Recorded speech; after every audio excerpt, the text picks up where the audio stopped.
You are standing on a battlefield. Somewhere ahead, the most dangerous human beings in history are riding toward you. They are not larger than other men. But everything about them, what they ate, how they trained, what they believed, was built for one purpose: to make you feel dead before they even reached you. History created many great armies. But every few centuries, a unit appeared so far ahead of every enemy that the difference felt almost inhuman. Almost everyone was eventually destroyed, not by a stronger enemy, but by the very quality that made them unstoppable. Imagine standing at Gaugamela in 331 BC. The ground begins to shake. Straight through the center comes Alexander the Great's companion cavalry, 1,800 elite horsemen charging in a deadly wedge with Alexander at the tip. At Gaugamela, King Darius fled, and the Persian Empire began collapsing that very day. Their weakness came after Alexander died in 323 BC. No one could replace the man at the point of the wedge. The empire shattered, and the companions were never the same again. Then came the Scythians, nomads who lived on horseback, firing deadly composite bows at full gallop. Their famous Parthian shot lured enemies into pursuit before turning and firing directly into their faces. Even Darius the Great chased them across the endless steppe and never caught them. But once the Scythians abandoned their nomadic life and settled, they lost the very advantage that had made them impossible to defeat and slowly disappeared into history. Every era produces a unit designed to defeat whatever the current best happens to be. The Thracian peltasts were designed specifically to defeat the Spartan hoplite, widely considered the most frightening infantry in the ancient world.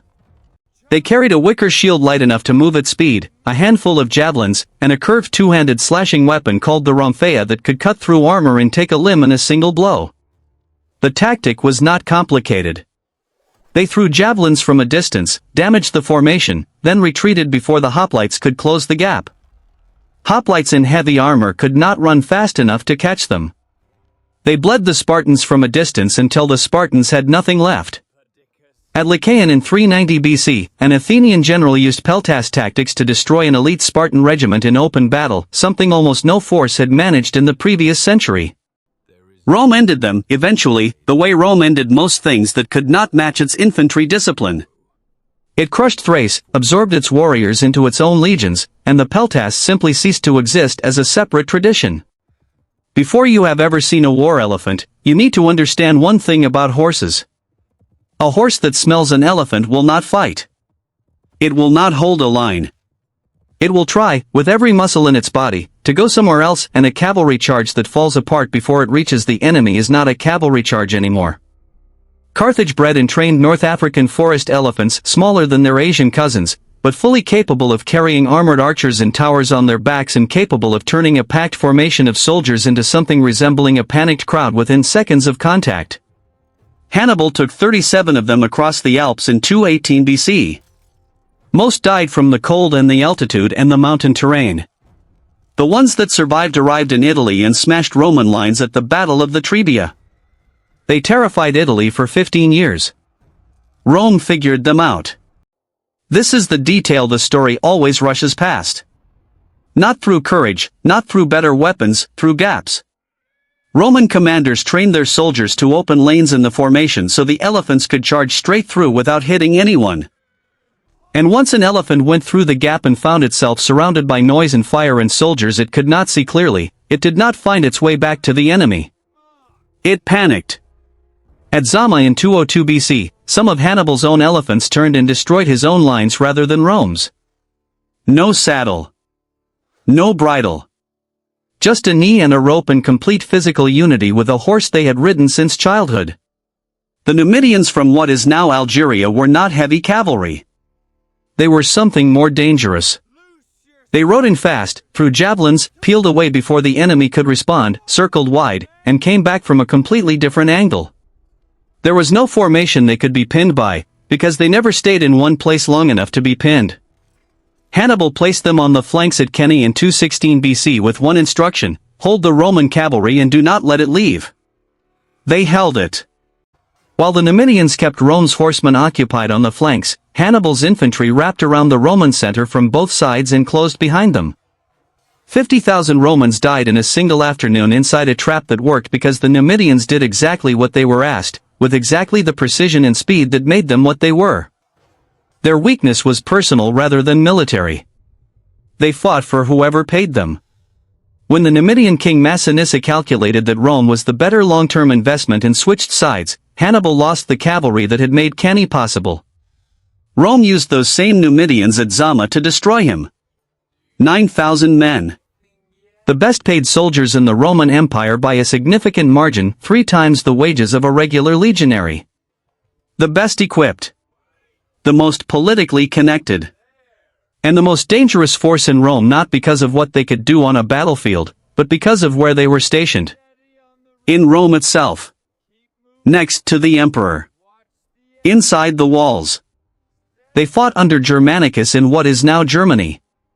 They stood beside Marcus Aurelius against the Marcomanni. They marched with Trajan into Dacia and Parthia. By any measurable military standard, they were exceptional. But they also murdered Caligula in a palace corridor. In 193 AD, after killing one emperor, they put the position up for auction, literally stood in their barracks and sold the emperorship of Rome to the highest bidder. The regular legions across the empire hated them, called them soft and political, resented the pay gap, understood that these men had never stood at a real frontier. Their end came at the Milvian Bridge in 312 AD. They backed the wrong emperor, Maxentius, against Constantine. Constantine won. He disbanded the Praetorian Guard, tore down their fortress in Rome, and scattered the survivors to the frontier legions they had always been accused of looking down on. The name means biscuit eaters. That is what they were called, because of the hard field rations they carried on campaign. The personal household troops of the Byzantine general Belisarius in the 500s AD, and the name does nothing to prepare you for what they actually were. They began as 1,500 heavy cavalry armed with both lance and bow, capable of charging with the full weight of armored horsemen and capable of firing accurately from the saddle. The combined skill set was almost unique in the ancient world. With this one unit, Belisarius reconquered North Africa from the Vandals. With this unit, he took Italy back from the Ostrogoths and came within reach of restoring the entire Western Roman Empire under a single flag for the first time in a century. Enemy forces that the Byzantine Empire had been unable to break for generations, including forces from the Hunnic successor peoples, chose to surrender and join the Bucellarii rather than continue fighting them. Their weakness was not military. Emperor Justinian watched Belisarius accumulate victories in fame and loyalty in equal measure and grew jealous in the specific way that rulers grow jealous of generals who become more famous than the state that employs them. He sidelined Belisarius, recalled him, sidelined him again. After Belisarius died, the unit was dissolved. A force that had reconquered half a continent was broken up by paperwork and court politics. From a distance, they did not look like cavalry. They looked like iron statues that had somehow learned to move. The heavy shock cavalry of the Korean kingdom of Goguryeo covered both rider and horse in heavy scale armor from head to hooves. Arrows bounced off. Light cavalry weapons could not penetrate. The only way to stop them was to be heavier than them, which almost nothing was. King Gwanggaeto the Great used them to crush neighboring kingdoms Beech Igaya and Yen and to throw back Japanese invasions from the east and Chinese invasions from the west. Their weakness was time, not battle. Each complete suit of horse armor and rider armor took years of skilled metalwork to produce. When the kingdom of Goguryeo fell to the Tang-Silla alliance in 668 AD, the unit died with the state that had funded it.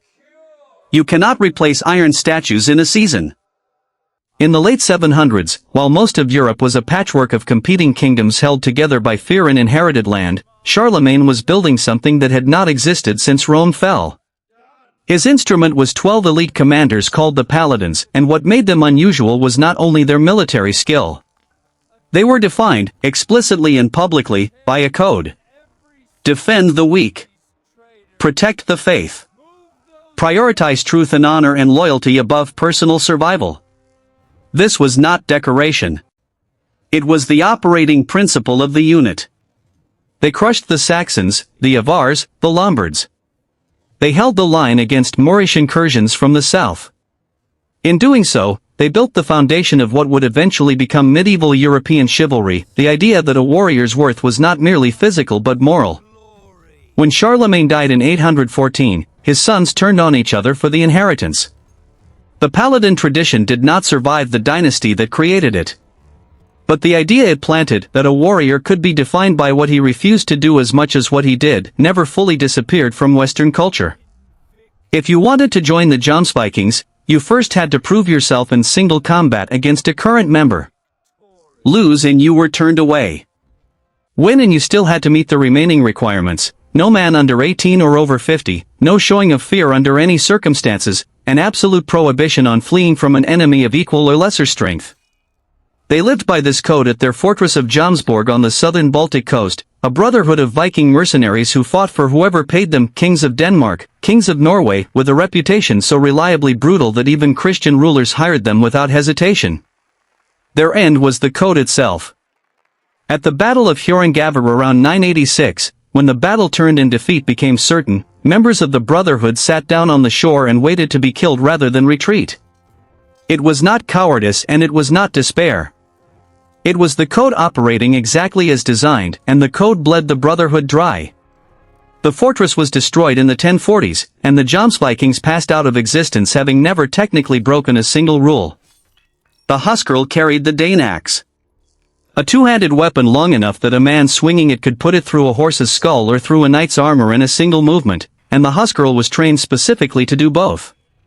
They were the personal household guard of Anglo-Saxon and Scandinavian kings, enormous men in heavy chainmail with kite shields, the most expensive and most reliable soldiers their kings possessed.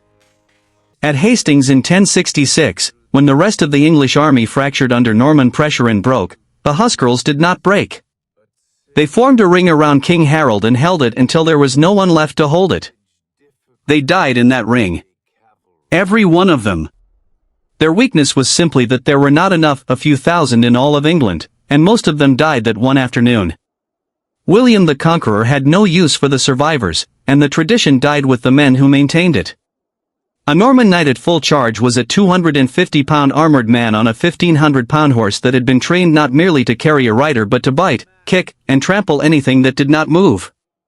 The lance couched under the arm transferred the combined momentum of man and animal into a single point. No infantry line in the 11th century could absorb that and remain standing. Their horses, called destriers, were themselves trained combatants. The combination of Viking ferocity, Frankish cavalry tradition, and the specific Norman emphasis on discipline and formation produced something that swept through southern Italy, Sicily, and Palestine in the century following Hastings. They had a technique called the feigned retreat, turning and fleeing convincingly, waiting for the enemy to break formation and chase them, then turning back at full charge into a force that was now scattered and vulnerable. They used it to shatter the English shield wall at Hastings in 1066. The longbow eventually ended them. At Crécy and Agincourt, English archers working from distance turned medieval armor into a liability. The heavier the knight, the deeper he sank in the mud, the easier the target. The Jurchen deployed their heaviest cavalry in groups of 3, chained together at the saddle. The logic was that a cavalry charge loses its power the moment a horse goes down, but if 3 horses are chained together and one falls, the other 2 drag it forward, still hammering at speed, and the wall does not collapse. Both rider and horse were covered entirely in iron lamellar armor.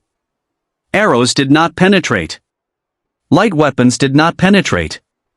From a distance, they looked like moving iron structures rather than living animals and men. They destroyed the Liao dynasty. They shattered the northern Song Empire in the early 1100s. No conventional force on their frontier could match them. Genghis Khan's Mongols hit them in 1211 and simply declined to engage them directly. Mongol horse archers rode in wide circles, fired constantly, and targeted the horses, the one part of the chain-connected trio that was always in motion and never perfectly protected. As the horses fell, the chain dragged the deadweight, and the wall of iron slowed, and eventually stopped. They wore a tunic and a leather cap. No plate armor, no chainmail, no heavy equipment of any kind. They carried short heavy javelins, a sword, and a dagger, and they were considered by many contemporaries to be the finest anti-cavalry infantry in the medieval world.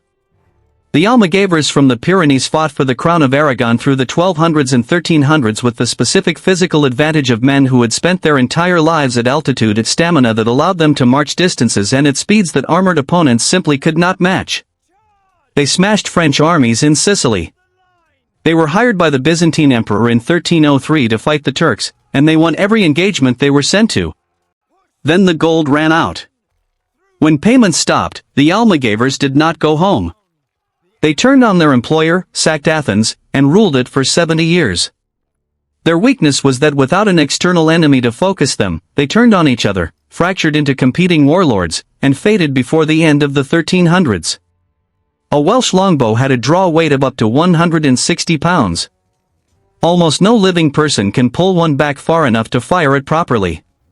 Boys began training at age 7. By adulthood, their left arms were measurably thicker than their right, and their spines were permanently bent from decades of the same asymmetric strain. The bow had physically reshaped their bodies. They could fire 10 to 12 aimed arrows per minute. At Agincourt, massed longbowmen poured 50,000 arrows per minute into advancing French knights who were sinking in mud and unable to reach the English line. The longbow killed not just the man it hit but the entire concept of armored cavalry as a decisive battlefield force.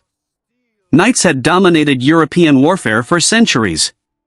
The Welsh longbowman ended that dominance at a distance, in the rain, in the mud, with a weapon that looked like a piece of bent wood. Gunpowder ended them, not because muskets were immediately more accurate, but because training a longbowman took a lifetime and training a musketeer took 6 weeks. The Pope tried to ban their weapon in 1139. Not because it was ineffective, because it was too effective. A crossbow bolt fired by a trained Genoese mercenary could punch through plate armor at combat range, and this was considered, by the papal court, to be an unacceptable threat to Christian knights.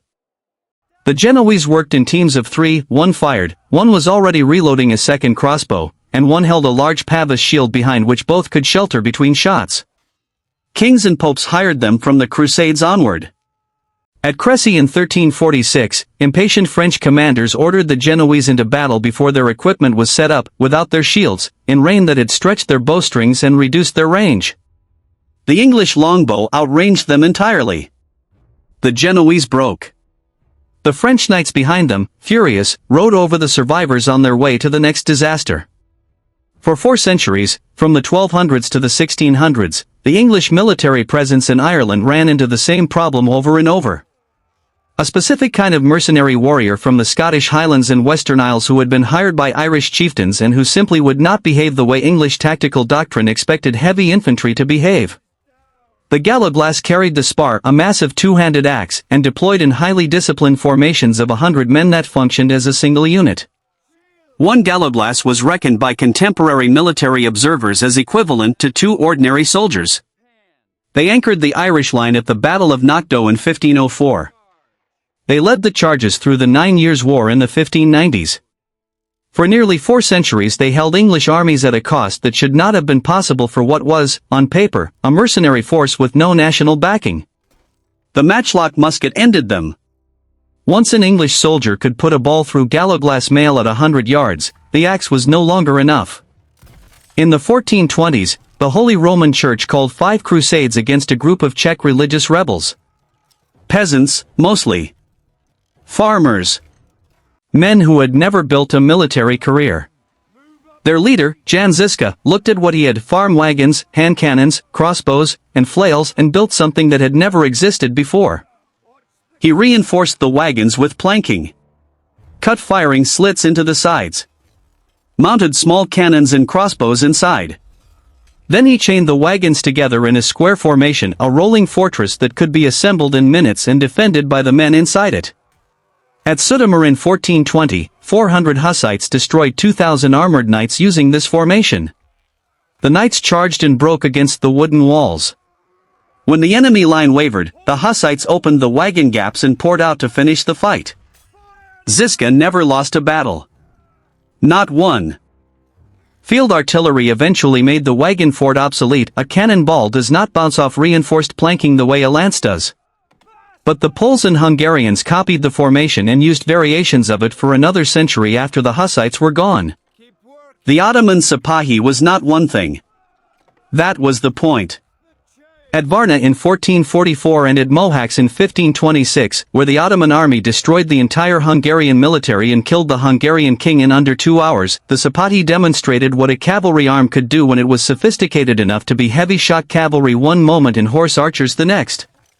They charged with lances on the flanks. If that failed to break the enemy line, they pulled back and resumed firing composite bows from the saddle, coordinating with Janissary infantry and Ottoman artillery in a combined arms operation that most European opponents had no tactical response to. Drilled European musketeers in the 1600s gave them the answer. A musketeer behind a prepared position could kill a horse and rider before the Sipahi charge ever closed the distance. The lance and the bow both became irrelevant on the same afternoon that gunpowder made the gap between armies permanent. By law, lancenecks were the only soldiers in the Holy Roman Empire who could dress however they chose. They wore slashed doublets and feathered hats in colors no other person was permitted to wear, an explicit acknowledgement that men who were willing to stand at the front of an 18-foot pike square were entitled to live by different rules than everyone else. They fought in tight formations of thousands of men, pike shafts extended shoulder to shoulder. Inside the formation, smaller groups carried massive two-handed swords called zweihanders specifically to chop the heads off enemy pikes that tried to reach the back ranks. At Pavia in 1525, they captured the King of France. In 1527, unpaid for months, they mutinied and sacked Rome, looted the Vatican for a week, held the Pope prisoner, and committed acts of destruction that shocked the rest of Europe into temporary silence. Their loyalty was always conditional on payment. The Spanish tercios, more disciplined and less particular about wages, eventually made them obsolete. At Narva in 1700, 10,000 Karolines destroyed a Russian army of 40,000 in a snowstorm. The method was not complicated. They marched directly at the enemy under fire. They absorbed the first volley. They fired one volley of their own at 50 paces. Then they charged with bayonets and swords and did not stop. What made this possible was not training alone, it was theology. Every Caroline was raised to believe that God had already decided whether he would live or die that day, which meant retreat was not a military decision. Retreat was an insult to heaven itself. At Poltava in 1709, deep in Ukraine in summer heat, Peter the Great's army was bigger, better supplied, and occupying prepared ground. The Karolines marched directly at it anyway, absorbed casualties at a rate their numbers could not sustain, and broke for the first time in their existence. Sweden's empire collapsed within a decade. Not because the Karolines had become less willing to march into fire. Because there were no longer enough of them. Founded in 1699 in northern India, the Khalsa were not simply soldiers. They were religious warrior saints who took binding vows and trained from childhood in 5 separate weapon systems: curved sword, spear, flintlock musket, shuriken-style steel chakram, and bal, because a true Khalsa warrior was expected to be lethal at every range and in every terrain. Under Maharaja Ranjit Singh in the early 1800s, they built a modernized army with European-trained officers and artillery that had not existed on the subcontinent before. By the 1830s they controlled a territory stretching from Kabul to Tibet. At Sarigari in 1897, 21 Sikh soldiers held a frontier communication post against 10,000 Afghan tribesmen. They were not relieved. They were not reinforced. They held for hours and died to the last man, and the action was recognized by the British Parliament as one of the most extraordinary feats of collective resistance in military history. British artillery broke the Khalsa in 2 wars. The British East India Company ended the Sikh Empire by 1849. Here is what connects every unit in this story. Every one of them was destroyed, not by a stronger enemy, but by the thing that made them exceptional. Alexander's companions lost their leader. The Scythians tried to become farmers. The Praetorians tried to become kingmakers. The Bucellarii were broken up by a jealous emperor. The Jomsvikings were bled dry by their own code. The Karolines marched into a battle they could not sustain because stopping was theologically forbidden. The most dangerous thing a warrior can be is irreplaceable. Because the moment the thing that made them is gone, the king who aimed them, the grassland that built them, the gold that paid them, the empire that could afford them, they are gone too. History does not remember the armies that marched in the middle. It remembers the ones who stood at the absolute edge of what human beings can be trained and prepared and believed into doing, and the edge, by definition, does not last. These are the ones who went there anyway.